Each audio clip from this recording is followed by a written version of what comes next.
आप लोग का स्वागत है हमारे एग्ज़ाम साथी यूट्यूब चैनल पर। आज हम आप लोग को बिहार बोर्ड क्लास 12 फिजिक्स का मोस्ट ऑब्जेक्टिव क्वेश्चन कराने जा रहे हैं। इलेक्ट्रोस्टैटिक्स पार्ट 1 है, जो कि बिहार बोर्ड के लिए काफ़ी इम्पोर्टेंट है। इलेक्ट्रोस्टैटिक्स का ऑब्जेक्टिव आज हम लोग करने जा रहे हैं क्लास 12। चलिए बताइए, पहला का राइट आंसर क्या हो जाएगा बताइए। इलेक्ट्रॉन का विशिष्ट आवेश होता है, बताइए इलेक्ट्रॉन का विशिष्ट आवेश क्या होता है। इलेक्ट्रॉन का विशिष्ट आवेश होता है, बताइए इलेक्ट्रॉन का विशिष्ट आवेश होता है। तो इसका राइट आंसर हो जाएगा ऑप्शन नंबर ए, 1.8 × 10⁻11 कूलम पर केजी होता है। तो इसका राइट आंसर हो जाएगा ऑप्शन नंबर ए। चलिए दूसरा का बताइए क्या हो जाएगा। ये बिहार बोर्ड क्लास 12 फिजिक्स का इलेक्ट्रोस्टैटिक्स का पार्ट 1 है।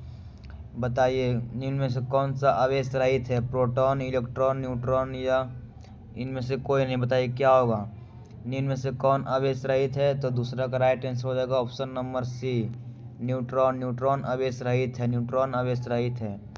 चलिए तीसरा का बताइए क्या हो जाएगा। नियत त्वरण से गतिमान आवेश उत्पन्न करता है, बताइए नियत त्वरण से गतिमान आवेश उत्पन्न करता है।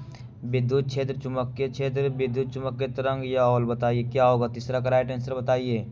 तो तीसरा का राइट आंसर हो जाएगा ऑप्शन नंबर डी, ऑल, यानी सभी होगा। चलिए चौथा का बताइए आंसर क्या होगा। बताइए आवेश का सीजीएस मात्रक होता है, बताइए आवेश का सीजीएस मात्रक क्या होता है। कूलम होता है या ईएसई होता है या डिवाई होता है या इनमें से कोई नहीं। बताइए आवेश का सीजीएस मात्रक क्या होता है। तो 4 का राइट आंसर हो जाएगा ऑप्शन नंबर बी, ईएसयू। 4 का राइट आंसर हो जाएगा ऑप्शन नंबर बी। चलिए 5 का बताइए क्या हो जाएगा। नियत वेग से गतिमान आवेश उत्पन्न करता है, बताइए नियत वेग से गतिमान आवेश उत्पन्न करता है। तो इसका राइट आंसर क्या हो जाएगा, विद्युत ऊर्जा, विद्युत क्षेत्र, चुंबकीय क्षेत्र या ए सी दोनों, बी सी दोनों। बताइए नियत वेग से गतिमान आवेश उत्पन्न होता है, बताइए। तो 5 का राइट आंसर हो जाएगा option number D, B and C, यानी बी और सी दोनों होगा। नियत वेग से गतिमान आवेश उत्पन्न होता है तो विद्युत क्षेत्र और चुंबकीय क्षेत्र दोनों।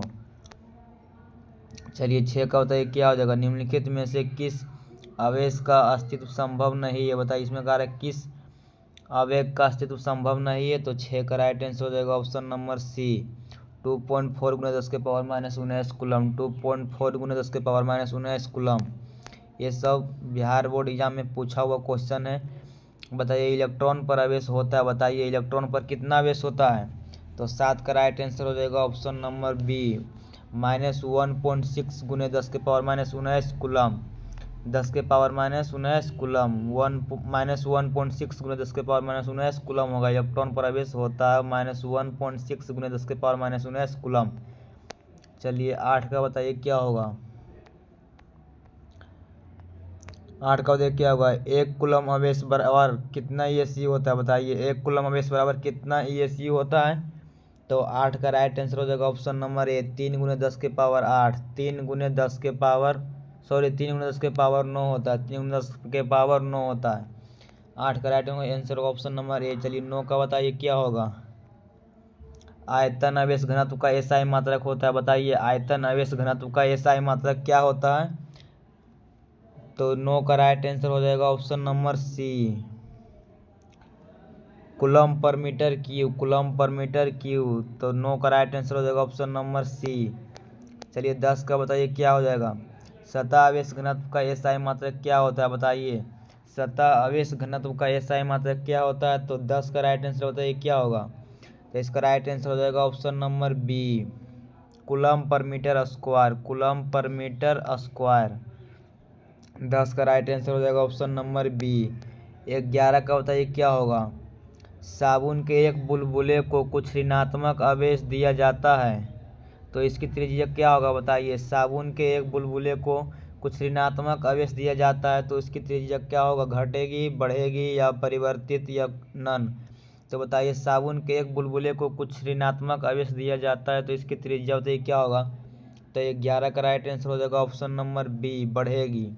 11 का राइट आंसर हो जाएगा ऑप्शन नंबर बी, बढ़ेगी। अगर आप लोग हमारे यूट्यूब चैनल पर नए होंगे तो चैनल को लाइक और सब्सक्राइब जरूर करिएगा, और वीडियो अच्छा लगे तो अपने दोस्तों को पास शेयर जरूर कीजिएगा। चलिए 12 का बताइए क्या होगा। आवेश का बीमा होता है, बताइए 12 का राइट आंसर क्या होगा।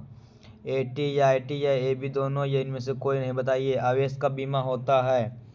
चलिए 12 का आंसर बताइए क्या होगा।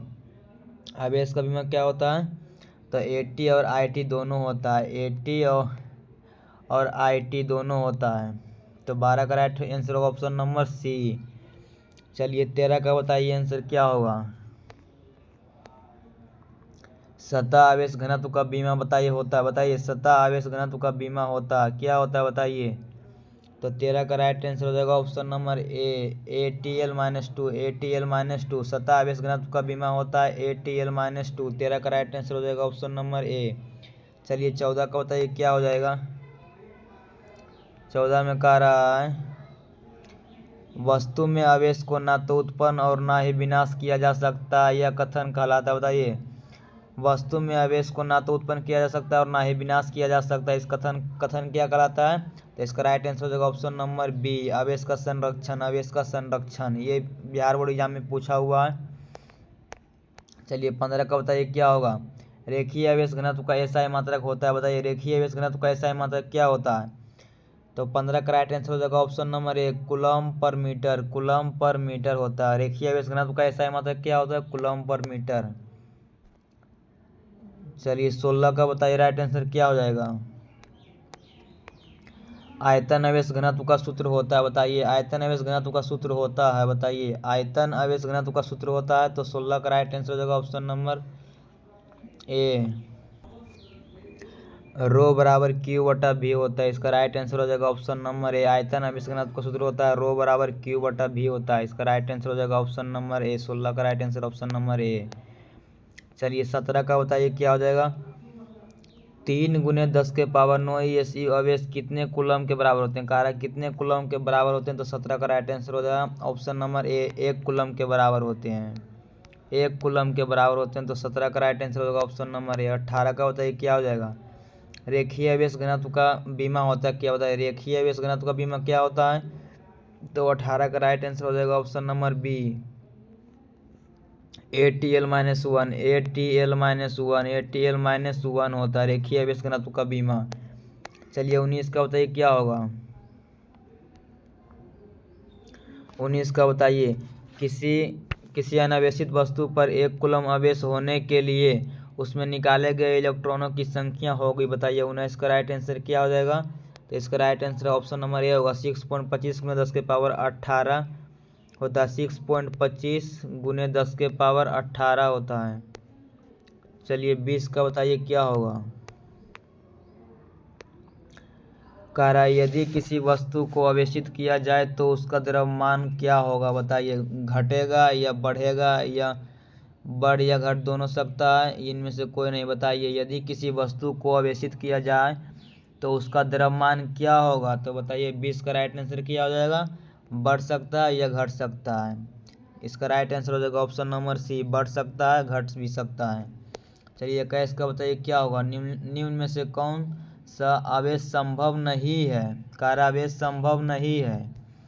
तो 21 का राइट आंसर हो जाएगा ऑप्शन नंबर सी, 4.8 × 10⁻21। चलिए 22 का बताइए क्या होगा। आवेश का एसआई मात्रक होता है। बताइए ये बहुत आसान क्वेश्चन है। बताइए 22 का क्या होगा। आवेश का एसआई मात्रक बताइए क्या होगा। 22 का राइट आंसर हो जाएगा ऑप्शन नंबर ए, कूलम। आवेश का एसआई मात्रक कूलम होता है। आवेश का एसआई मात्रक कूलम होता है। तो 22 का राइट आंसर ऑप्शन नंबर ए हो जाएगा। चलिए 23 का बताइए क्या होगा। एक पृथक्कृत चालक गोले को धनावेश दिया जाता है तो इसका द्रव्यमान क्या होता है। बताइए एक पृथक्कृत चालक गोले को धनावेश दिया जाता है तो इसका द्रव्यमान क्या होता है। बताइए 23 का राइट आंसर क्या हो जाएगा, घटेगा या अपरिवर्तित, या बढ़ेगा या अनिश्चित। तो 23 का राइट आंसर हो जाएगा ऑप्शन नंबर ए, घटेगा। एक पृथक्कृत चालक गोले को धनावेश दिया जाता है तो इसका द्रव्यमान क्या होता है, तो घटेगा। 23 का राइट आंसर हो जाएगा ऑप्शन नंबर ए। चलिए 24 का बताइए क्या होगा। बताइए आप लोग 24 का राइट आंसर क्या हो जाएगा। रेखीय आवेश घनत्व बराबर होता है। बताइए 24 का राइट आंसर क्या हो जाएगा। रेखीय आवेश घनत्व बराबर होता है बताइए 24 का राइट आंसर क्या हो जाएगा, ए होगा, बी होगा, सी होगा या डी होगा। तो 24 का राइट आंसर होगा ऑप्शन नंबर, तो 24 का राइट आंसर बताइए आप लोग क्या होगा। तो इसका राइट आंसर हो जाएगा ऑप्शन नंबर ए, लेमडा बराबर क्यू बटा एल होता है। तो 24 का राइट आंसर हो जाएगा ऑप्शन नंबर ए, लेमडा बराबर क्यू बटा एल। चलिए आज का लास्ट क्वेश्चन है, चलिए बताइए आप लोग। ये पार्ट 1 था, पार्ट 2 नेक्स्ट वीडियो में आएगा। ये पार्ट 1 है और पार्ट 2 आएगा नेक्स्ट वीडियो में। बताइए तब तक 25 का राइट आंसर क्या हो जाएगा। एक स्टेट कूलम बराबर होता है, बताइए एक स्टेट कूलम बराबर कितना कूलम होता है। तो 25 का राइट आंसर बताइए आप लोग क्या होगा, option A, option B, option C या ऑप्शन डी। तो 25 का राइट आंसर हो जाएगा ऑप्शन नंबर डी, 1/3 गुने 10 के पावर -9 कूलम। 1/3 गुने 10 के पावर -9 कूलम होता है। 1/3 गुने 10 के पावर -9 कूलम होता है। चलिए 25 का राइट आंसर हो जाएगा ऑप्शन नंबर डी। ये पार्ट 1 खत्म हो गया और नेक्स्ट वीडियो पार्ट 2 में आएगा। चलिए आप लोग हमारे चैनल पर नए होंगे तो चैनल को लाइक और सब्सक्राइब जरूर करिएगा। चलिए मिलते हैं नेक्स्ट वीडियो में, तब तक के लिए बाय बाय।